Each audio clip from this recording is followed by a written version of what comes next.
Welcome to the Deep Dive. We're here to cut through the noise, find those really interesting bits of information, and lay them out for you. Hopefully you walk away feeling informed, maybe even a bit inspired. Today, we're diving into something that honestly might make you rethink the term pole barn. We're looking at a vision for a premium custom-built structure. It's way beyond just construction. Think lifestyle statement. Yeah. Yeah, our source is basically an audio script describing this really specific kind of high-end offering. So our mission today, let's unpack what makes this statement of design, durability, and lifestyle. Well, what makes it tick?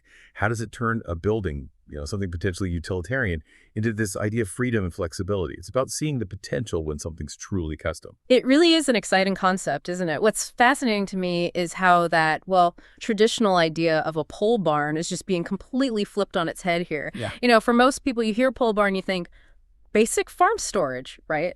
But this just shatters that. It's not just about storage anymore. It's about creating these highly versatile, really sophisticated spaces, integrated spaces that cater to all sorts of modern needs, things like hobbies, sure, but also maybe launching a business. It takes that core idea but makes it, much more intentional, luxurious even.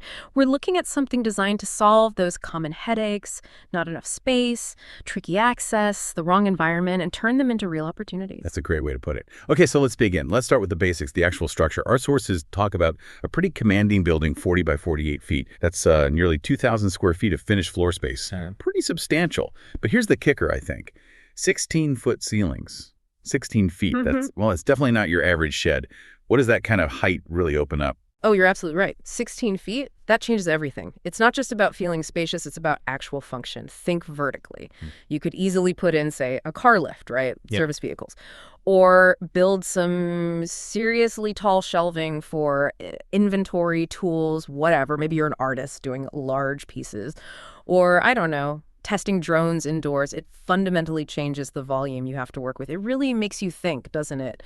For you listening, what limits does your current space have, height-wise? Yeah. And how would that kind of vertical space, change things, maybe spark new ideas? It's not just fitting stuff in, it's having that freedom to go up. Freedom to build up, Yeah. like that.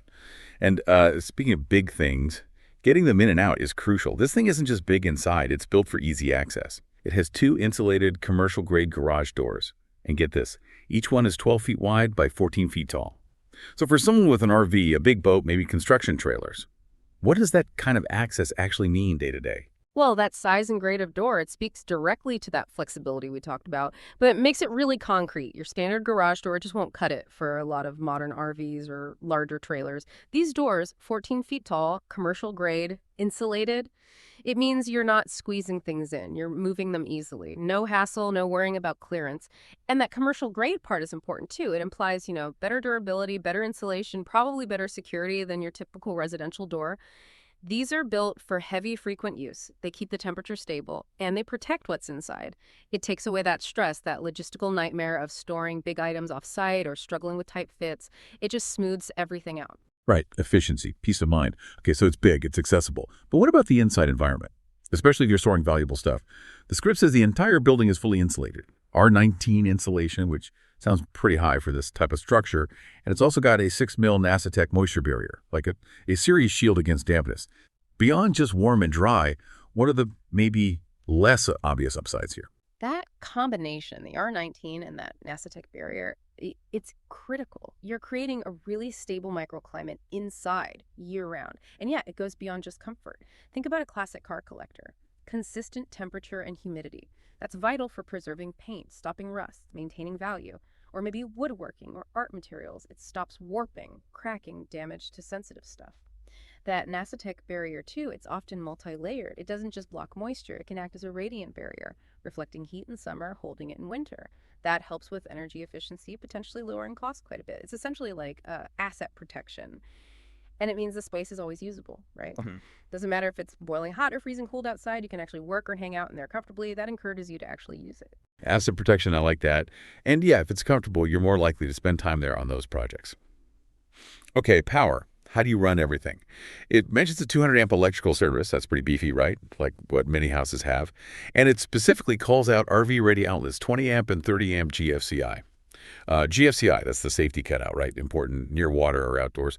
Plus motion-sensitive LED floodlights outside. So what kind of use does this robust electrical system really enable? That 200 amp service is key. It means you're not just running lights and maybe a small tool. You can power serious equipment. Think welders, big air compressors, maybe a whole suite of woodworking machines, all running potentially at the same time without, tripping breakers constantly. It's professional grade power.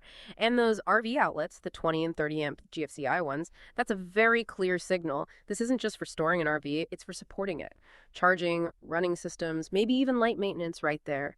It saves you from having to rig up temporary solutions or pay for expensive upgrades later. It's ready to go. And the lighting, yeah, it might seem small, but motion-activated LEDs, that's huge for security and just plain convenience. You pull in late, maybe towing something, and boom, the whole area lights up safely. It makes the space usable and secure any time of day or night. Every detail thought through, it seems. Okay, let's step outside. The exterior, it sounds like they didn't skimp here either. It blends durability with, well, actual style. It mentions evolved stone wainscoting that's like a realistic, durable manufactured stone, gives a classy look. Then timber-framed awnings, cedar soffits with recessed lighting. It sounds quite polished, almost like a house. And practically speaking, a 4-foot concrete apron around it, plus a dual driveway with a full turnaround space. What does this mix of looks and function tell you? Well, that balance is exactly what's interesting. It's intentional. This isn't just about function. It's designed to actually look good, to enhance the property's value and curb appeal. It's meant to integrate, maybe look like a sort of luxury outbuilding, not just a metal box. Yeah. Using things like evolved stone, cedar, those are materials you often see on high-end homes. It signals quality, attention to detail, and they're durable, low maintenance too. Then you add the practical stuff. That wide concrete apron, the dual driveway, the turnaround, that's a game changer for big vehicles. No more tricky reversing, no getting bogged down in mud or gravel. It just makes access smooth, safe, and honestly more professional looking. Whether it's your RV or maybe even a delivery truck for a home business, it removes hassle. Effortless interaction, yeah. Yeah. Okay, so let's zoom out a bit. The lifestyle aspect. It's not just the building in isolation. This includes a half-acre lot. It's in Three Rivers South, which is between Sun River and Lapine in Central Oregon. Yeah. And it comes with a dedicated parking area, 16 by 48 feet, specifically for an RV or boat. This sounds like it's really setting you up for a certain kind of life, doesn't it? Oh, absolutely. The location is critical here. Being that close to the Deschutes River, to Sun River Resort, to all the hiking, biking, skiing, Central Oregon's whole outdoor playground, basically. It immediately puts this building right in the heart of a recreational lifestyle. It's not just storage, it's your base camp for adventure. And that dedicated parking spot, 16 by 48, that's huge. It solves so many common problems. No more paying for off-site storage, no struggling to find a place for the boat or RV, no annoying the neighbors. It means your gear is right there, ready to go. Less friction getting out on the river, less hassle planning a road trip. It gives you back time, basically. More time doing, less time managing the logistics. That's the ideal, right? Everything ready. The source material really hammers this point home. It says, this R is more than a building. It's freedom, it's flexibility, it's your workshop, storage solution, and recreational hub all in one. And then it asks you, the listener, this really thought-provoking question. How would you use it? Would it be the place you finally store your toys, launch your next business idea, or build a retreat that makes weekends unforgettable? It really prompts some self-reflection. And that, I think, is the core insight. That question pushes you to rethink what an ideal space even means for you. This offering, it's not just selling square footage, it's selling empowerment, maybe self-sufficiency. It's deliberately designed to knock down those common barriers, lack of space, annoying access, the wrong environment that stop people from really diving into their passions or growing a business. It positions the structure as a catalyst, an enabler for the life you want to live, not just a place to put stuff. It's about building your future, not just storing your past possessions. Right. So wrapping this up, what's the takeaway for you listening? We've gone through the details of this pretty impressive pole barn. The size, the climate control, the looks, the location. It's clearly designed not just to hold things, but to, well, empower you. Empower your lifestyle, your hobbies, maybe even kickstart that business idea. It's about making a space that really works for you, enhancing how you live, work, and play. Yeah, and this whole concept, this vision, it really challenges us to think differently about secondary buildings in general. It suggests that maybe our storage or workspaces, maybe they should be just as thoughtfully designed, just as integrated into our lives as our homes are. They could be more than just utility sheds. They could be hubs for creativity, for fun, for personal growth. So the question to mull over is, how might designing a space specifically for the lifestyle you envision, how could that actually transform your daily life?